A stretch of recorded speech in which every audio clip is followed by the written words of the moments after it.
Bir Dünya Edebiyat'ta yine yeni bir bölümde sizlerin karşısındayız. Tarihe not düşüyoruz. Dilimiz döndüğünce, içimizden geldiğince heybemizde biraz biriktirdiklerimiz var. Bunları paylaşıyoruz.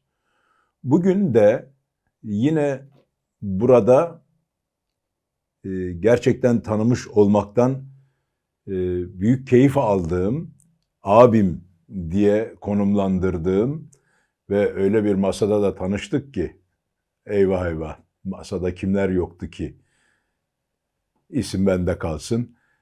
Sevgili ağabeyim Korkut Akın'la birlikteyim. Kendini ifade etmesini ve bizimle o biriktirmiş olduklarını paylaşmasını rica ettim. Sağ olsun davetimizi kırmadı. Buyurdular, geldiler. Hoş geldiler. Hoş bulduk. Nasılsın abi? Ben daima iyiyim. Hiç kötü olmayacağım. Siz? Bu bile sizin gerçekten yaşama sıkı sıkı sarılmışlığınızın, bize güzel miraslar gibi bırakmışlığınızın bir göstergesi. Sağ ol, var ol abi. Teşekkür ederim. Hoş geldin tekrar. Ya, ben umudu hiç üzmedim. Hiç üzmeyeceğim. Hep umutla yaşayacağım. Her ne kadar umut çok soyut bir şey olsa da o umudu üzmeme kararlılığı, direnci belirleyici ve o yüzden de herkese aynı şeyi söylüyorum. Mutlaka umutlu olun. Bu öğreti Van'dan başlayan bir serüvenle geldi bugüne. Nasıl bir serüvendi abi? Şimdi, doğru. Valla leylekler yapılan anlaşmalara uyarak getirip Van'a bırakmışlar beni. Oradan sonra işte Karadeniz'e göçmüşüz. Annem ve babam eğitimci. Onlar orada iken ben doğmuşum. Annem Vanlı, babam Giresunlu. Samsun'a göçmüşüz. Samsun'da büyüdüm. Bir anlamda hep beni yetiştiren bir yer olduğu için Samsunluyum diyorum sürekli. Orada işte yaşamın tadını aldım. Edebiyatın güzelliğini kavradım. Hatta evden kaçıp, o kadar ki o zaman yollarda zor, uzun, şey yapılmıyor, kolay gidilmiyor. Ankara'ya gidip edebiyat dergileri alıp geri döndüğümü hatırlıyorum. İlkokul sondan sonra ortaokulda filan. Böyle bir edebi büyümüşlüğüm var. Sonra işte koşullar değişti. Sinemacı oldum. Türkiye'nin ilk okullu sinemacılarından biriyim. Eskişehir'den İletişim Bilimleri Fakültesi'nden mezun oldum. Yeşilçam'da işte senaryo yazarlığı, metin yazarlığı, yönetmen yardımcılığı derken yönetmenlik. Kısa filmde birkaç ödül. Ki arkadaşlarım şey derlerdi, ya sen katılma bu yarışmaya çünkü hep sen kazanıyorsun ödülü. Biz yapalım. Eskide kaldı ama yani şimdiki arkadaşlar rahat olabilirler. Sonra işte televizyonculuk, sinema, televizyon derken şimdi yani kitap ve film değerlendirmeleri yazarak sürüyor yaşamım. Bunları bir de biz şeyde gördük. Yerli dizi, yersiz uzunda evet. gördük. Derleyip toparlayıp okuyucusuyla buluşturdunuz. Ama evet, sektörün de büyük sıkıntılarının içinden birisi olarak bir de örgütlü mücadeleyi de yadsımadan içinde olarak evet, sanırım Sinesen'di değil mi? Evet. Sinesen serüveniniz de var. Tabii. Ben yani işte her ne kadar 12 Eylül sonrası çalışma alanına gelmiş olsam da bir örgütlü olmanın gerekliliğiyle altyapıları oluşturmaya, örgütlenme çalışmaları yapmaya başlamış idik. Ufak tefek yarım. Neyse sonra koşullar el verdi. Sinesen oluştu. Sinesen'de beraber çalıştık ve üye oldum hemen, koşturma, çalışma falan. Yerli dizi yersiz uzun ise aslında bir akademik çalışma. Çok da şey değil. Bir 10 yılı var o kitabın. 10 yıl izleyicilerimize de göstermek isterim. Evet. Yerli dizi, yersiz, uzun. Kapağı biraz yanlış ama Korkut çünkü abimizin.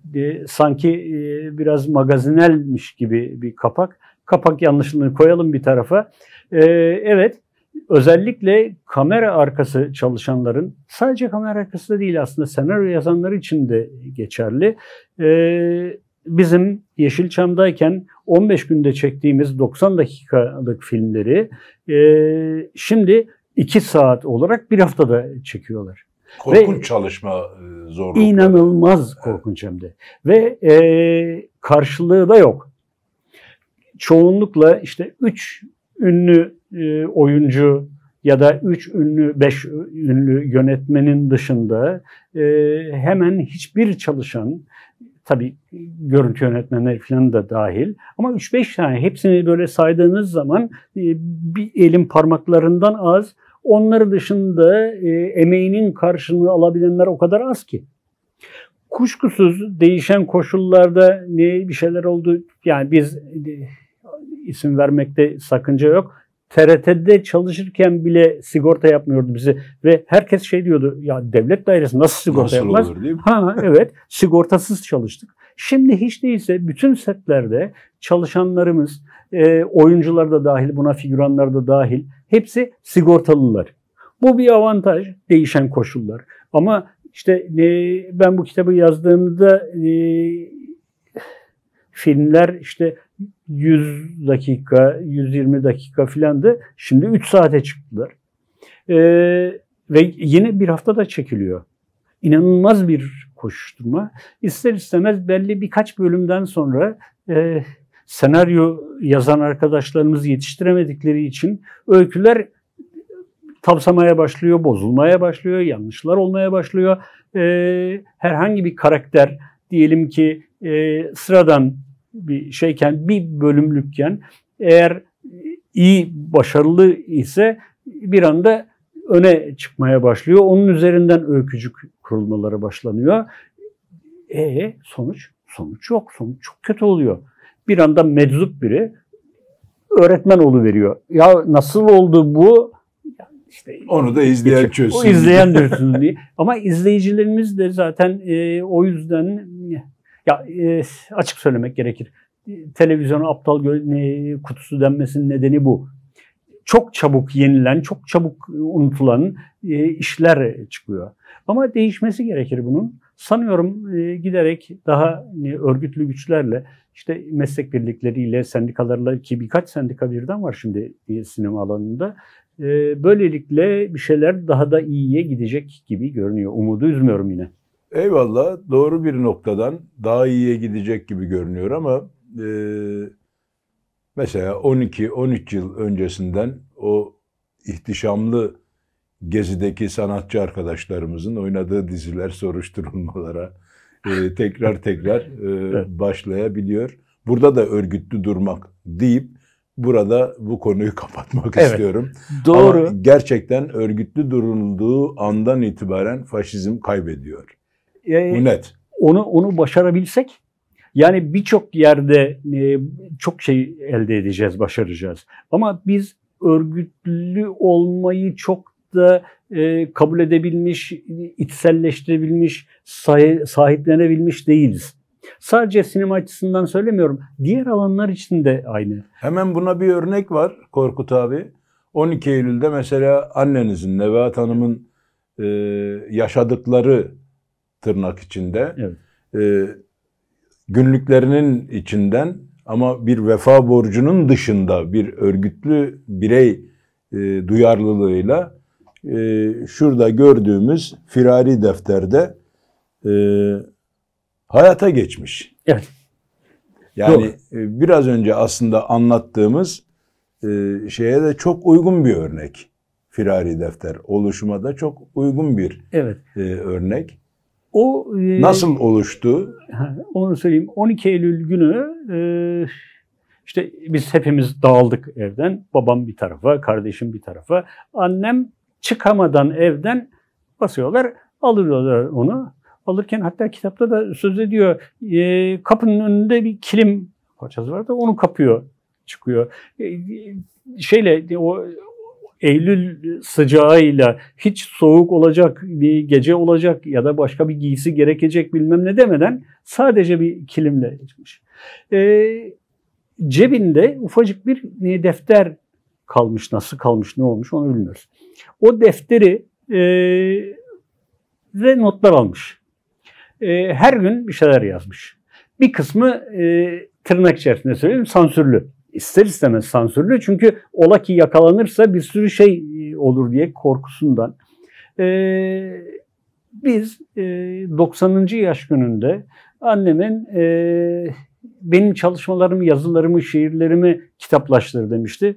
O kadar dağınık, o kadar karışık ve o kadar çok ki hiçbirini derleyip toparlayacak zamanımız yoktu. Bir de dedi ya bir defterim var onu göstereyim sana. Ben de bilmiyordum. 40 yıl sonra çıkardı. Defteri saklamış. O defter tamam dedim. Çok güzel. Bunu birebir yani tıpkı bastık. İçerisindeki işte yazamadıkları ya da not edemediklerinde o defterin altına sayfalara küçücük notlar halinde tamamladık ve yaş gününe armağan diye çıkardık. Hoş bir çalışma oldu. Epey de ilgi gösterdi. Kalmadı aslında ikinci kez basılır mı bilmiyorum ama annem zaten şey yapmadı. Parası marasını düşünmeyin dedi. Kitabı ücretsiz dağıttı. Ben yine de dayanamayıp verdiğim herkese ki ben gönderiyordum zaten işte çeşitli kentlere Samsun dahil Ankara, İzmir, Antalya, Eskişehir benim şimdi gönderirken Van'a da tabii annemin memleketine şey dedim. Yani bunun karşılığı yok kabul ama her arkadaş bağlı bulunduğu örgüte bir bağış yaparsa bu kitabın ederini böylelikle ödemiş olur dedik. İşte kimi kendine bağlı olduğu sendikaya, kimi bağlı olduğu derneğe, kimi oluşturduğu legal, illegal örgütlere yaptığı bağışlarla bu kitabın ederini ödemiş oldular. Ne güzel bir şey yapmışsın abi. Eline sağlık gerçekten. Yüreğine sağlık. Biz bir dünya edebiyatta bir şeyi çok merak ediyoruz. Yazma duygusunun özgürlükle ilişkisi, bireyin özgürlüğüyle ilişkisini çok merak ediyoruz. Yani sansür inanılmaz boyutlarda, özellikle bu coğrafyada. Neredeyse benden olmayan hiçbir şeyin yaşam hakkının olmadığı bir coğrafyada toplumsal özgürlükleri, bireysel özgürlükleri, asgari müşterekte insan haklarını konuşmak dahi inanılmaz meşakkatliyken siz bu ilişkiyi nasıl yorumluyorsunuz? Özgürlük ve yazma ilişkisini nasıl yorumluyorsunuz Korkut abi? Şimdi eğer sansür varsa ya da yasaklar varsa İnsanlar bunu aşmak için bir şeyler yaparlar. Kimi zaman gözlerinin içerisinde o duyguları okursunuz. Kimi zaman yaptığı müziğin tınılarına yansır. Kimi zaman resim yapmışsa renklerine, heykel yapmışsa oradaki forma, dans ediyorsa ona yansır. Şimdi dolayısıyla anlatmak istediklerini bir şekilde dışarıya yansıtacaktır bu insan. Yansıtmalıdır da. Ben bir film projesiydi. 12 Eylül'ü nasıl anlatacağım? Tam 12 Eylül koşulları 82-83 yıllarında ya nasıl yaparım? Her taraf asker, polis kaynıyor. Bırakın şeyi. O haller devam ediyor. Bilmem ne. 3 kişi bir araya geldiğiniz zaman hemen polis bastırıyor filan. 2 vagonun birbirine çarpışması olarak aldım. Yani böyle simgeledim. 12 Eylül güm diye vurunca 2 vagonun o koçbaşı dedikleri şey böyle 12 Eylül'lü simge. Yani böyle şeyler yaparak insanlar sansürü aşıyorlar. Şeyde de yani sinemada bunun çok örneği var. Yılmaz Güney'den Metin Erksan'a, daha doğrusu Metin Erksan'dan Yılmaz Güney'e demek gerekir. Çünkü önce Metin Erksan. Hep bu koşulları yıkmak ya da aşmak için çaba harcalamışlar.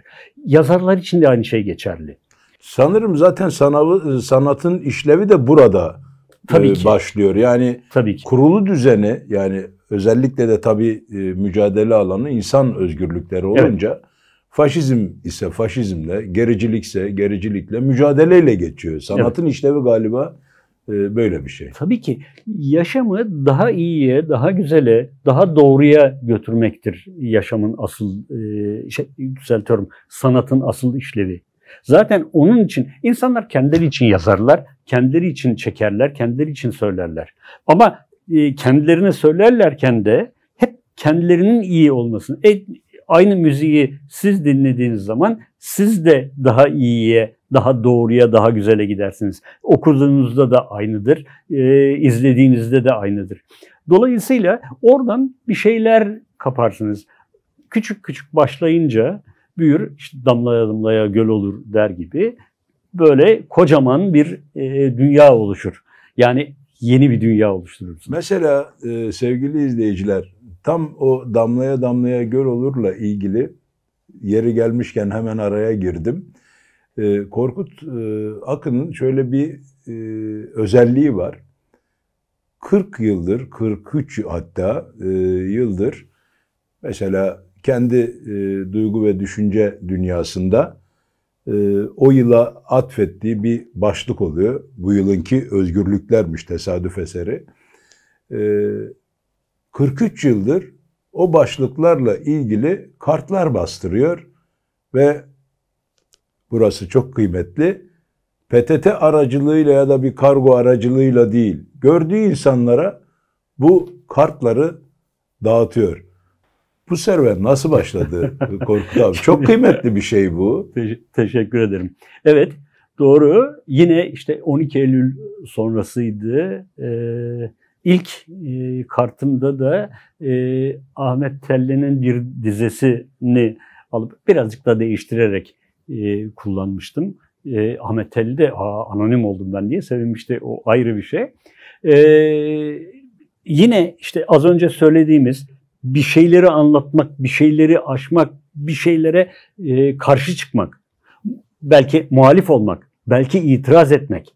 Yani için bir şey yapılmalı diye düşünüyordum. O koşullar artık eskisi gibi ilişkileri yüz yüze olmaktan çıkardı. Eskiden işte karşı komşunun kapısını çalardınız, annem bir fincan yağ istedi derdiniz, onlarla tanışırdınız. Şimdi koca koca apartmanlarda hiç kimseyi tanımadan, bilmeden, onların kim olduğunu, ne yaptığını, hatta selamlaşmadan bile yaşıyoruz. Büyük bir yabancılaşmayı anlatıyorsunuz aslında. Evet. Bu yabancılaşmayı aşmanın yollarından biri karınca kararınca, işte diyelim ki 85 milyonda bir sorumluluğum varsa o sorumluluklardan biri de yüz yüze iletişimi sürdürmekti. O yüzden de göndermektense hiç postayla göndermedim. Elden dağıtmayı tercih ettim ve hala elden dağıtıyorum. Öyle oluyor ki bazen Aralık ayında bile, kart kalırsa tabii, bazen kalmıyor, iyi kartlar kalmıyor. Aralık ayında bile o yılın kartını veriyorum. Ama bu geç değil, işte bugün sizin için yeni yıl başladı diyorum. Çoğunlukla da şöyle onu söyleyeyim. Tabii ki bir yıl önceden tasarlıyorum, şey yapıyorum. Ve önümüzdeki yılın işte anlam ve önemine uygun bir tema veriliyor. O temaya yönelik bir kart hazırlıyorum. İster istemez öyle oluyor. Neler getirir, neler götürür bilmiyorum. Ama biliyorsunuz ki Türkiye'de baskı o kadar çok ki özgürlüklerin yok edilmesi, hatta anayasa bile çiğneniyor. En çok savundukları anayasayı bile kendileri çiğniyorlar. Öyle olunca bazı şeyler denk gelebiliyor. Bir sene işte ifade engellenemez diye bir şey yazmıştım. Yani bir kartım oydu. Nasıl olacak, ne olacak derken, nasıl anlatırım onu derken işte Metin Akpınar'la Müjdat Gezen'in bir ifadesinden dolayı tutuklanmaları ya da mahkemeye düşmeleri söz konusu olunca evet, ifade engellenemez, ifade özgürdür anlam kazanmıştı.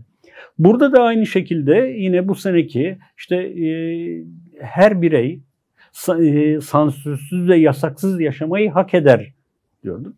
Evet, bugün bir görüyoruz ki sadece şeyi bırakın, sokakta biri bir şey söylediği için bile tutuklanabiliyor. Anlamsız yere tutuklanabiliyor, gereksiz yere tutuklanabiliyor.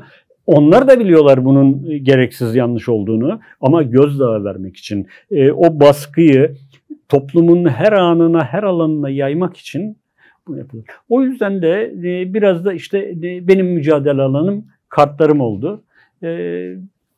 44, 54, 154, 354 ben hep yapacağım ve hep dağıtacağım. Bir gün yolum kesişirse kesiştiğim herkese verdiğim gibi sizlere de veririm yine. Eyvallah. Çok teşekkür ederim abi. Gerçekten önemli bir şey bu. Kendine alan yaratmak, kendini var etmek ve kendi duygu ve düşünceleriyle birleşik ve çoğalarak yaşamayı sağlamak çok kıymetli bir şey. Evet. Yolda karşınıza bir genç arkadaşım geldi diyelim. Yazmak istediğini söyledi. Ona ne salık verirsin? Bu çok yerinde ve önemli bir soru.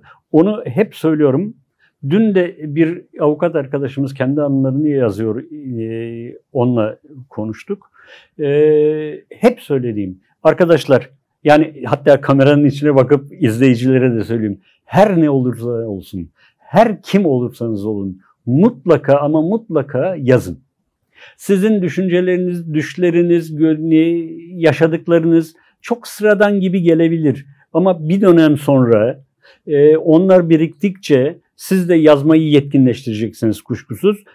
İçinde neler olduğunu toplumsal, ekonomik, siyasal, kültürel, ekolojik, kültürel, yani yaşamın her anında, her alanında bir sürü değişimi orada yansıtmış olacaksınız. Tamam, belki sizin için ya da yakın çevreniz için çok büyük anlam taşımıyor diye düşünebilirsiniz ama araştırmacılar, tarihçiler, sosyologlar, psikologlar açısından baktığınız zaman bir dönemin yaşamını anlatacaktır. O anlamda da herkes mutlaka ama mutlaka yazmalı. Şimdi tam burada bağışlayın, sözü açtığı için söylüyorum. Ya bir sinemacı olarak yazmayı niye söylüyorsun? Görüntü çek desene denilebilir. Hayır. Yazmak yani temeli aslında yazmak, edebiyat, değil mi? Evet. Yazmak temeli. Tabii ki. Bravo. Yani edebiyat bir imaj oluşturur sizde. Siz kafanızda kurarsınız bütün dünyayı. Yazarın anlattığından yola çıkarak. Sinema ise imajın imajıdır. Dolayısıyla sizin hayal kurmanızı engeller. Yazarın romanda yazdığı, örnek diye verelim, İnce Mehmet. Size göre nasıl biridir? Bana göre nasıl biridir?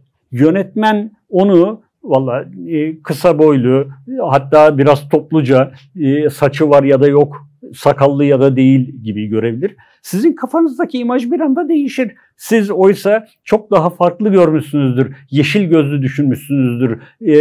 Dalgalı saçlı düşünmüşsünüzdür. Sizin kafanızda oluşan imajı odur. Ama sinemada yok öyle bir şey. Yönetmen ne dediyse o. Yani çünkü gördüğünüz zaman o imaj siliniyor. O anlamda yazmak çok önemli. Yazılmasından yanayım. Yazmalı herkes. Buna ben de dahilim tabii. Benim de yazmam gerekiyor. Yazmayı ben şöyle yorumluyorum. Bilmiyorum katılır mısın Korkut abi? Bekleyenle beklenilenin buluşması olarak yorumluyorum. Yani o biraz önce bahsettiğiniz İnce Mehmet aslında benim beklediğimdi ve bekleyen olarak beklediğimdi. Buluştuğumdaki an aslında yazmanın kıymetli olduğu anın bize enerjisini veriyor. Yaşamı olgunlaştıran, yaşamı öğretili kılan bir yer olarak, bir saha olarak karşımıza çıkıyor. Belki de her okuduğumuz bizi biraz daha büyütüyor. Kesinlikle. Belki de değil, kesinlikle büyütüyor. Hiç karşı çıkmam buna. Büyüyoruz, güçleniyoruz, eğitiliyoruz.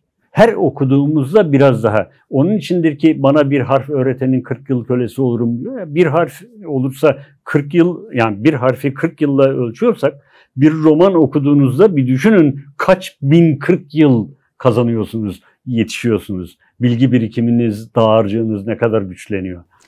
Yani bu sahada emek verdiğiniz için hakikaten hem görsel alanda hem yazılı alanda emek verdiğiniz için ve gerçekten sizi tanıdığım için çok mutluyum. Çok teşekkür ediyorum Korkut abi. Davetimize icabet ettin, buyurdun geldin. Bu kısacık zamanda bize yol açıcı oldun. En azından bize birikimlerini paylaştın. Onlara aktardın. Çok teşekkür ederim Korkut abi. Ben teşekkür ediyorum. Bu olanağı sağladığınız için. Yani benim birikimim burada dursaydı çok bir işe yaramayacaktı ama açılabildiyse, izleyicilere bir şeyler verebildiysek gerçekten ben de çok mutlu olurum. Ben de çok gönenir ve büyürüm. Teşekkür ediyorum.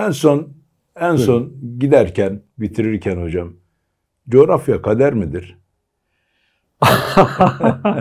Yani coğrafya kader midir? Çok tartışılması gereken bir şey. Bir cümleyle yanıt vermek zor. Bir yanıyla evet, coğrafya kaderdir. Bir yanıyla hayır, değildir. Yani coğrafya kaderdir. Bugün hepimiz içeride, yani bir sürü baskı, zorluklar içerisinde yaşıyoruz. O evet. Ama bir yanıyla da değil. Çünkü işte direniyoruz. Hayır, eskiden bu yana gelen direnenlerden onlar da yaşadılar. Yani Şeyh Bedrettinlerden tutun günümüze kadar Ahmed Hani'ye kadar ya da şu an aklıma gelmeyen Karacaoğlan'dan tutun Dadaloğlu'na bilmem. Yani bir sürü insan da bu direnişi, bu mücadeleyi yaşattı bize. Öyleyse coğrafyada kader değildir. Yani bu yaşadığımız kader değildir. Değişebilir. Bu çok geniş bir şey. Yani çok da coğrafyayı kaderle bağdaştırmamak gerekiyor. Sıkıştırıp bıraktım. Çok da güzel oldu. Tamam, peki. Sağ ol, var ol. Teşekkür ederim. Sevgili ağabeyim. Teşekkürler. Çok keyifli bir program oldu benim açımdan. Umarım siz sevgili izleyenlerimiz de aynı duyguyu yaşarsınız. Bir Dünya Edebiyat'ın bu haftada sonuna geldik. Biliyoruz ki edebiyat iyileştirir. Hele bir de doğrusunu bulursanız keyfi âlâ olur. Bir dahaki bölümde görüşmek ümidiyle. Hoşça kalın.